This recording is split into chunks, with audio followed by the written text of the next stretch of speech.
नमस्कार दोस्तों, स्वागत है आपका हमारे YouTube चैनल में।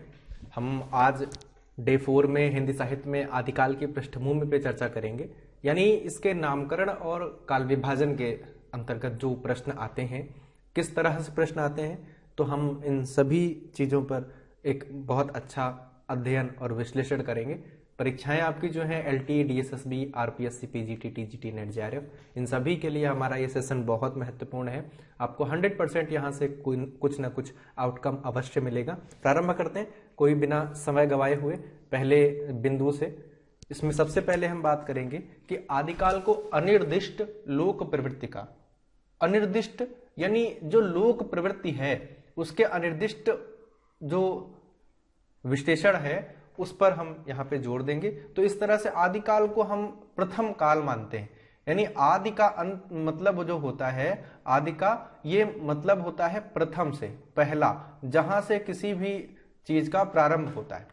तो अनिर्दिष्ट लोक प्रवृत्ति का युग जो मानने वाले हैं वो हमारे आचार्य रामचंद्र शुक्ल जी हैं, और शुक्ल जी ही इसे वीरगाथा काल के नाम से भी संबोधित करते हैं। तो कई सारे विशेषणों के साथ हम इसे जान सकते हैं। 27-28 नामों से मुख्यतः आदिकाल को जाना जाता है। इसमें हम देखेंगे इनका वीरगाथा काल जो है वो सबसे अधिक प्रचलित हुआ, प्रसिद्ध हुआ, और वीरगाथा काल से समरूप ही एक और वीर काल भी है, और वीर काल जो है वह भी इसी के आधार पर ही इस नाम से भी जाना गया। लेकिन वीरगाथा काल जो नाम था वो शुक्ल जी ने दिया।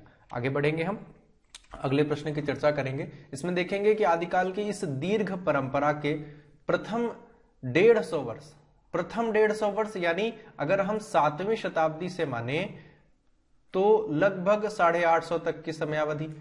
150 वर्ष के भीतर तो रचना की किसी विशेष प्रवृत्ति का निश्चय नहीं होता। धर्म, नीति, श्रृंगार, वीर सब प्रकार की रचनाएं दोहों में मिलती हैं। तो मित्रों यह भी आप जान लें कि अगर हम आदिकाल की रचना की बात करेंगे तो आदिकाल का जो प्रिय छंद है वो दोहा है। आदिकाल का प्रिय छंद क्या है? दोहा। और इसी को जब हम अपभ्रंश भाषा के में चर्चा करेंगे तो ये दोहा नाम से जाना जाएगा। तो आदिकाल का प्रिय छंद अगर प्रश्न में पूछा जाता है तो ये क्या था? दोहा ही था। अब इसमें सही साहित्यकार कौन है, सही आलोचक कौन है? शुक्ल जी ही इसे कहते हैं। तो प्रारंभ में अगर हम आदिकाल की बात करें तो वो आदिकाल के अंतर्गत मात्र और मात्र 12 ग्रंथ मानते हैं। 12 ग्रंथ जिसमें 7 रासो काव्य हैं और 5 अन्य काव्य के अंतर्गत उन्होंने इसको स्थान दिया है। तो इस प्रकार कुल मिलाकर के 12 ग्रंथ हैं। और धर्म, नीति, श्रृंगार, वीर सब प्रकार की रचनाएं जो हैं उन्होंने कहा कि 850 तक, 7वीं से 850 तक कोई हमें इसमें प्रारंभ मिलता ही नहीं। और अगर शुक्ल जी की चर्चा करें तो संवत 1050 से और संवत 1375 तक की जो समयावधि है वो भी आदिकाल के अंतर्गत शुक्ल जी के द्वारा मानी जाती है। तो कुल मिलाकर के अगर हम देखें तो इसमें जो धार्मिक साहित्य है शुक्ल जी ने उसको हिंदी साहित्य में स्थान नहीं दिया। आगे बढ़ेंगे हम। वस्तुतः हिंदी का आदिकाल शब्द एक प्रकार का भ्रामक धारणा की सृष्टि करता है। आदिकाल शब्द जो है वो क्या करता है? भ्रामक धारणा उत्पन्न करता है। हम जिन आलोचक की चर्चा कर रहे हैं उन्हीं के द्वारा ये कथन कहा गया है, मैंने स्वयं नहीं कहा। सृष्टि करता है और श्रोता के चित्त में यह भाव पैदा करता है कि यह काल कोई आदिम मनोभावापन्न, परंपरा विनिर्मुक्त, काव्य रूढ़ियों से अछूते साहित्य का काल है। यानी मनोभावापन्न, मनमाने ढंग से इसको या मनोनुरूप ढंग से इसको अभिव्यक्त प्रस्तुत कर दिया गया। साहित्यकार है बी ऑप्शन में राम कुमार वर्मा जी, और इसको ही आदिकाल जो नाम है उस आदिकाल नाम को नकारते हैं। हिंदी साहित्य का आलोचनात्मक इतिहास उनके द्वारा लिखा गया और ये इसको नहीं मानते, बल्कि इस रचना काल को संधि काल के नाम से भी वह जानते हैं। तो ये आपको ध्यान में रखना है। 1938 का हिंदी साहित्य का इतिहास इस प्रकार के तथ्य उपलब्ध कराता है। 4 नंबर प्रश्न की चर्चा करें तो शुक्ल जी के अनुसार आदिकाल की 12, जैसा कि मैंने आपको बताया, उन 12 रचनाओं में शामिल नहीं है। तो उन 12 रचनाओं में जो संदेश रासक रचना है वो शामिल नहीं है। 5 रचनाएं मैंने आपको बताया था। 5 रचनाएं कौन सी थी? 5 रचनाओं की अगर हम चर्चा करें तो अन्य काव्य थी, जिसमें कीर्तिलता, कीर्ति पताका, जयमंक, जसचंद्रिका, केदार भट्ट की महत्वपूर्ण रचना इसके अंतर्गत मिलती है। और जो संदेश रासक है वो अब्दुल रहमान की इसके अंतर्गत नहीं है, सी विकल्प सही होगा। और 7 रासो काव्यों में खुमान रासो का नाम भी आता है। आगे बढ़ेंगे, हम अगले प्रश्न की चर्चा करेंगे। आदिकाल को बीज वपन काल किसने कहा? अब चाहे बीज वपन कहा जाए, आदि कहा जाए, प्रथम काल कहा जाए, कुछ भी कहा जाए, लेकिन उससे जो निष्कर्ष निकलेगा वो यही निकलेगा कि यहां से ही हिंदी साहित्य के बीज का अंकुरण हुआ। तो ये अंकुरण का जो है शब्द वो बीज वपन काल कहने के लिए भी एक निर्देश देता है। और हमारे महत्वपूर्ण आलोचक, महत्वपूर्ण साहित्यकार महावीर प्रसाद द्विवेदी, जिन्होंने सरस्वती पत्रिका का संपादन बड़े मनोयोग से 18 से 19 वर्षों तक, 17 वर्षों तक किया, तो उन्हीं के द्वारा ये बीज वपन काल कहा जाता है। और 100% इंपॉर्टेंट है, ये आपका प्रश्न कई बार पूछा जा चुका है। तो आपको अगर टीजीटी, पीजीटी, एलटी की परीक्षा दे रहे हैं तो वहां पे इस तरह के प्रश्न क्रम लगाने के लिए भी पूछे जा सकते हैं। अगले प्रश्न की चर्चा करेंगे। आदिकाल को आधार काल किसने कहा? यहां से आधार काल कहने वाले नाम 2 हैं। बिल्कुल ठीक उत्तर हम आपको एक तो अभी बता देंगे, एक थोड़े समय के बाद बताएंगे, जो हमारी इसी प्रश्नोत्तरी में शामिल है। इसलिए पहला जो नाम है वो आदिकाल को आधार काल कहने वाली एक नारीवादी इतिहास की लेखक, जैसे मैंने आपको बताया सुमन राजे का जो हिंदी साहित्य का इतिहास है उसको हम प्रथम नारीवादी साहित्य का इतिहास कह सकते हैं। यानी अभी तक का, उन्होंने कहा कि अभी तक का जो इतिहास था वो पुरुष आधारित था और अब जो इतिहास लिखा जाएगा वो नारीवादी आधारित होगा। इन्होंने ही आधार काल के नाम से इसे जाना। ब्रजभाषा मिश्रित अपभ्रंश का क्या नाम है? ब्रजभाषा मिश्रित अपभ्रंश का नाम, तो इस अपभ्रंश की अगर हम चर्चा करें तो जो हिंदी है यानी अपभ्रंश है, इसमें यहाँ पे 2 परिक्षेत्र थे, एक तो थी डिंगल और दूसरी थी पिंगल। ये तो बिल्कुल भी नहीं होगा, तो हमारे पास में ये भी एक योजना होनी चाहिए कि हम कौन से विकल्प गलत कर सकते हैं। ठीक उत्तर जो है वो आपको सी बता देते हैं हम, पिंगल। अब इसमें थोड़ी सी चर्चा भी कर लेंगे। डिंगल, ड से क्या होता है? डमरू। और डमरूधारी है कौन? भगवान शिव। देखिए ट्रिक कैसे बनती है। डमरूधारी कौन है? शिव। और शिव में अगर हम देखें तो रौद्र रूप धारण करने की क्षमता है, यानी इसमें जो काव्य लिखा जाएगा वो वीर काव्य होगा। समझिएगा, मैंने कहा कि ड से होता है डमरू, डमरूधारी है भगवान शिव जो रौद्र रूप धारण करने वाले हैं। और उसी में हम देखें तो वीर काव्य भी लिखा जाएगा, और वीर काव्य के लिए जो भाषा प्रयुक्त की गई वो कौन सी है? डिंगल। समझ में आ गया होगा आपको, मुझे लग रहा है कि कोई समस्या नहीं होनी चाहिए। प से क्या होता है? प्रेम। प से प्रेम, और प्रेम जो है ये ब्रज भाषा में लिखा गया। सर्वाधिक प्रेम या प्रेम के लिए अनुरूप भाषा या मीठी, अगर हम प्रेम की बात करें तो प्रेम के लिए मीठी भाषा का प्रयोग होता है, जिसकी छुअन जो है वह हृदय तक हो, और इसी भाषा के लिए हम ब्रज भाषा से परिचित हैं। अब इसमें एक तथ्य और देख लेते हैं। ब्रज भाषा जो है उसके साथ जब अपभ्रंश का मिश्रण होगा, ब्रज के साथ जब अपभ्रंश मिश्रित होगी तो यह क्या कहलाएगी? ये पिंगल कहलाएगी। और ऊपर यहां पे भी हम देख लेते हैं, अगर अपभ्रंश के साथ राजस्थानी जिसमें हमें वीर काव्य देखने को मिलेगा, तो अगर ये राजस्थानी मिश्रित होगी तो ये क्या कहलाएगी? ये डिंगल कहलाएगी। और डिंगल में अगर हम यहां पे देख ले तो ट, ठ, ड, ढ, अड़ा, इसमें कौन कौन से वर्ण आते हैं वीर काव्य लिखने के लिए? ट, ठ, ड, ढ और अणा। तो हमें ये राजस्थानी भाषा में इन वर्णों का प्रयोग बहुतायत मिलेगा, और ब्रज भाषा में यानी इसका प्रेम जब लिखा जाएगा तो इसके लिए इन प्रयोग सब वर्णों का प्रयोग वर्जित है। तो इस तरह से आप जान सकते हैं कि डिंगल में ड है, पिंगल में प है, और ये राजस्थानी से संबंधित है, ये ब्रज से संबंधित है। तो इतना आपको समझ में आ गया होगा, मैंने इतना इसको इवेल्युएट कर दिया। आदिकाल को आदिकाल नाम किसने दिया? यह महत्वपूर्ण है, और इसमें बिल्कुल ठीक उत्तर जो होगा वह हजारी प्रसाद द्विवेदी होगा। हजारी प्रसाद द्विवेदी ने जो विवाद खड़े हुए थे मैं आपको बताऊं कि इनके द्वारा जो कार्य किया गया वो एक कड़ी का कार्य किया गया। इन्होंने सामंजस्य स्थापित करने का काम किया, यानी जो विवाद है उन विवादों में एक तरफा नीति, एकांगी दृष्टिकोण न दर्शाते हुए सामंजस्य स्थापित करने की बात की। न तो किसी को साफ साफ गलत कहा, न किसी को सीधा सीधा सही कहा, बल्कि उनके बीच का रास्ता निकालने का काम किया। तो हम इनकी इस आलोचनात्मक प्रवृत्ति से अगर परिचित हो जाते हैं तो हमें समस्या का निदान प्राप्त होगा। 9 नंबर प्रश्न की चर्चा करेंगे। मिश्र बंधुओं ने आदिकाल को किस नाम से संबोधित किया? मिश्र बंधुओं का एक महत्वपूर्ण ग्रंथ था मिश्र बंधु विनोद, और इसी के अंतर्गत इन्होंने 4591 लगभग अगर हम देखें तो 5000 कवियों का वर्णन किया। महत्वपूर्ण ग्रंथ है। और चित्तवृत्ति इन्होंने लिखी। प्रारंभिक काल, वीर काल, सिद्ध सामंत, चारण, तो ये तीनों ही न होकर के प्रारंभिक काल के नाम से जाने जाते हैं। इन्होंने हिंदी साहित्य को 8 भागों में बांटा। कितने भागों में बांटा? 8 भागों में। प्रारंभिक काल को 2 भागों में बांटा, एक तो पूर्वारंभिक और दूसरा उत्तरारंभिक। उत्तरारंभिक, ये 2 जो नाम है वो मिश्र बंधु के द्वारा दिए गए। आगे बढ़ेंगे, अगले प्रश्न की चर्चा करेंगे। ए ऑप्शन बिल्कुल ठीक होगा।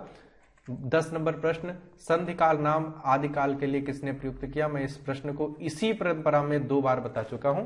बिल्कुल ठीक उत्तर रामकुमार वर्मा होगा, और रामकुमार वर्मा इसे चारण काल भी कहते हैं।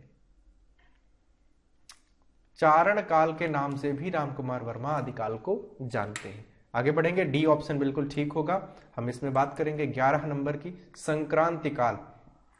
ये बहुत इंपॉर्टेंट है। ये प्रश्न थोड़ा सा नया है, जो अमूमन अभी तक कम पूछा जाता रहा, इसलिए ऐसे प्रश्न परीक्षाओं के दृष्टिकोण से और महत्वपूर्ण हो जाते हैं, क्योंकि अब रचनाएं जो हैं उसमें कुछ नया परिवर्तन करने की प्रयास किए जा रहे हैं। बिल्कुल ठीक उत्तर जो होगा इनमें से होगा ए ऑप्शन, यानी राम प्रसाद मिश्र जी के द्वारा इसे संक्रांति काल कह करके संबोधित किया गया। आगे बढ़ेंगे, हम अगले प्रश्न की चर्चा करेंगे। विकल्प हमारे वही हैं, बस आपको बताना क्या है? आपको बस बताना है कि ये जो आविर्भाव काल है, ये आविर्भाव काल, इसमें किसके द्वारा आदिकाल को कहा गया? हमारे पास में विकल्प जो है उनमें से बिल्कुल ठीक उत्तर जो होगा वो होगा बी ऑप्शन। शैलेश जैदी जो है इनके द्वारा इस काल को आविर्भाव काल कहा गया। अब आविर्भाव का भी अर्थ वही है, हर एक अर्थ का शब्द का अर्थ होगा प्रारंभ, यानी इनिशियलाइजेशन, हिंदी साहित्य की उत्पत्ति। तो इसके बाद में हम बात करेंगे अपभ्रंश काल, जातीय साहित्य का उदय। प्रश्न कौन सा है? अपभ्रंश काल, जातीय साहित्य का उदय। इनमें से जो बिल्कुल ठीक है बच्चन सिंह, ये हमारे पास विकल्प है, बच्चन सिंह इसमें बिल्कुल ठीक विकल्प होगा। हिंदी साहित्य का दूसरा इतिहास जो लिखा गया वो उनके द्वारा 96 में लिखा गया। ठीक है, ये 96, तो इसी में इन्होंने अपभ्रंश नाम से ही, अपभ्रंश काल नाम से ही इस काल को जाना। तो चाहे वह जातीय साहित्य का उदय कहा जाए या मात्र अपभ्रंश काल कहा जाए, दोनों ही तथ्य अगर आएंगे तो बच्चन सिंह का नाम हम लेंगे। आगे बढ़ेंगे हम।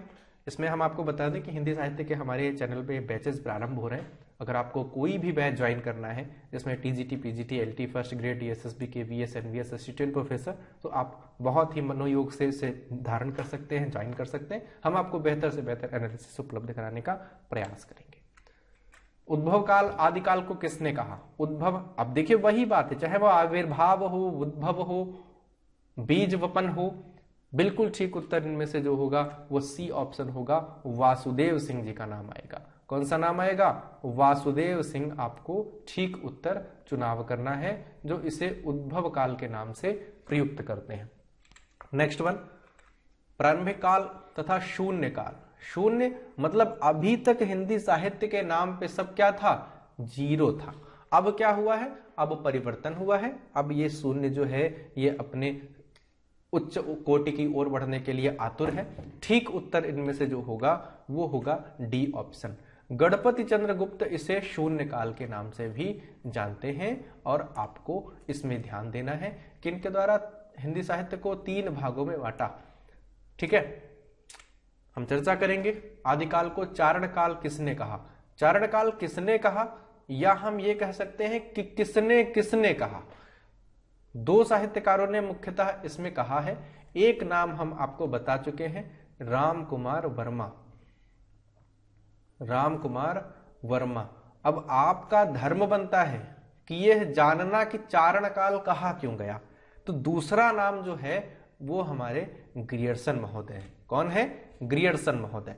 उन्होंने भी 1888 वाले हिंदी साहित्य के इतिहास में 1888 और इन्होंने अपने 1938 वाले हिंदी साहित्य के इतिहास में ये नाम लिया। चारण थे कौन? चारण या भाट की अगर हम बात करें तो इनको चारण भी कहा जाता है और भाट भी कहा जाता है। ये भाट और चारण थे क्या? ये राजकवि थे। क्या कह सकते हैं इनको? राजकवि। और ये राजकवि मात्र राजकवि वहां बैठ करके पोथी पत्रा बांचने वाले नहीं थे, ये युद्धों में सहभागिता करने वाले थे। युद्धों में साथ में सहभागिता करते थे और उस युद्ध का लाइव टेलीकास्ट, ठीक है, लाइव टेलीकास्ट अपनी भाषा के माध्यम से करते थे। तो युद्ध दिन में होते थे, जब रात्रि में शिविर लगता था तो उस शिविर में उस प्रकार की परंपरा को वो बढ़ाते थे और वीरता का बखान करते थे। तो यही एक आधार है कि इनको हम चारण काल या चारण कवियों का द्वारा लिखा हुआ साहित्य मान करके संबोधित करते हैं। लाइव टेलीकास्ट का मतलब आंखों देखा वर्णन। तो इसमें जो हम अगर इसकी प्रवृत्तियों की चर्चा करें तो एक प्रवृत्ति से हम परिचित हैं जिसको हम कह सकते हैं सजीव वर्णन, युद्धों का सजीव वर्णन। तो ये आपको ध्यान में रखना है। तो ये सजीव वर्णन संभव कैसे होता था? क्योंकि ये राजकवि युद्ध में भी शामिल होते थे। आदिकाल को पुरानी हिंदी का काल, आदिकाल को पुरानी हिंदी का काल किस लेखक ने कहा? तो ये पुरानी हिंदी का काल कहने वाले बहुत इंपॉर्टेंट है ये प्रश्न। ये आपका बहुतायत बार पूछा जाने वाला है। इसको आपको मनोमस्तिष्क में बिठा लेना होगा कि ये उसने कहा था कहानी लिखने वाले गुलेरी जी का नाम ही है जो इसे पुरानी हिंदी कहते हैं। आगे बढ़ेंगे हम। वीर काल के नाम से आदिकाल को संबोधित करने वाला, इस प्रश्न पे हमने अभी तक चर्चा नहीं की थी। ये प्रश्न मैंने आपको वीर गाथा काल के साथ में छोड़ दिया था ताकि कंफ्यूजन जानकारी हो जाए। अब इसमें यहां पे हम आपको बता देते हैं कि बी ऑप्शन जो होगा ये बिल्कुल ठीक होगा। आदिकाल को वीर काल के नाम से संबोधित करने वाले जो साहित्यकार हैं, जो रचनाकार हैं, वो विश्वनाथ प्रसाद तिवारी है और हिंदी साहित्य का अतीत नाम से एक महत्वपूर्ण ग्रंथ लिखते हैं।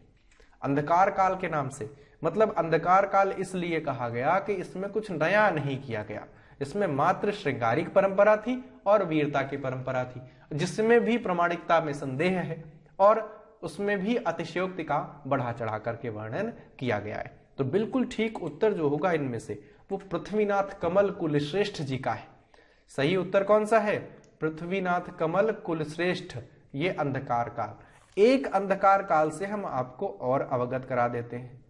अंधकार काल भी कहा गया है रीतिकाल को। क्यों कहा गया ये आपको अच्छी तरह से पता है। जब हम रीतिकाल की चर्चा करेंगे तो हम विशेष चर्चा करेंगे।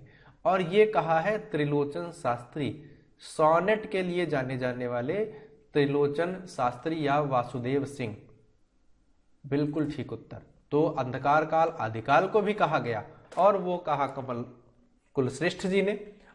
रीतिकाल को भी अंधकार काल कहा गया और वो कहा त्रिलोचन शास्त्री ने।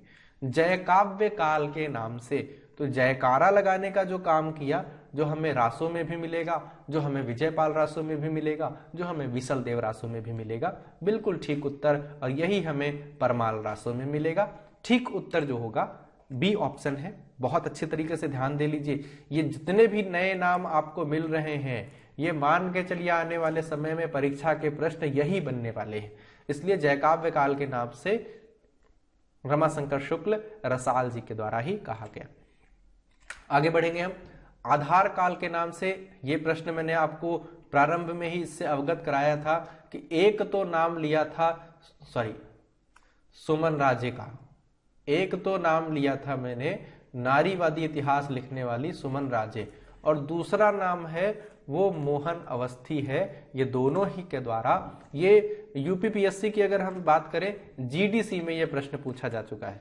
ये प्रश्न कहाँ पूछा जा चुका है? जीडीसी यानी गवर्नमेंट डिग्री कॉलेज, इसलिए आपको ये ध्यान रखना है। तो विशेष प्रश्न है, डी ऑप्शन होगा मोहन अवस्थी। आगे बढ़ेंगे हम। छाप तिलक सब छीनी मुझसे नैना मिलाई के, बहुत अच्छी सी पंक्ति है और ये खुसरो जी के द्वारा लिखी हुई है, अमीर खुसरो के द्वारा लिखी गई है, जिनका समय जो है 1254 से 1325 के आसपास में आता है और 11 या 7 राजाओं का राज्यारोहण दिल्ली के अंतर्गत उन्होंने देखा। ऐसे भी महनी प्रतिभा के धनी हैं।